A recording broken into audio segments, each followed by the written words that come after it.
घर बारंडारे खेलुवा समय अघटन हठात घर कांथ भुशुड़ी जाई सेठारे चापी होई 4 वर्षर शिशु मृत 2 शिशु गुरुतर।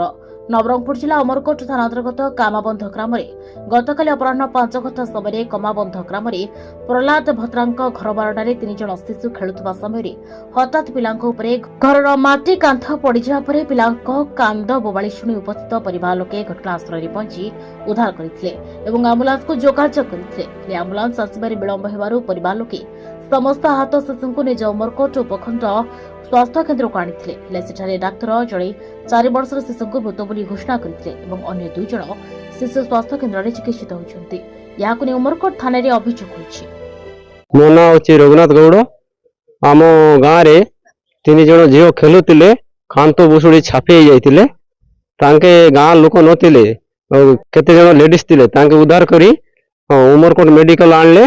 आणलारु जणे झीर डेथ हो जाइछि आ 2 जनर जणेर टिके कंडिया बंडिया हो जाइछि आ जणेर गुड़ भांगी जाइछि। साई लोक माने उद्धार कले। मेडिकल रे एम्बुलेंस फोन करतिले एम्बुलेंस टिके लेट हो बोललारु मोटरसाइकल रे आणले। से 2 जण भल अछन्ते जणे डेथ हो गले। उमरकोट थाना रे अभियोग देइछ। पिला माने किलुतिले 3 जण सेटिरु कांत बसरी गला हेले हठात किना चापी किना पड़ी गले।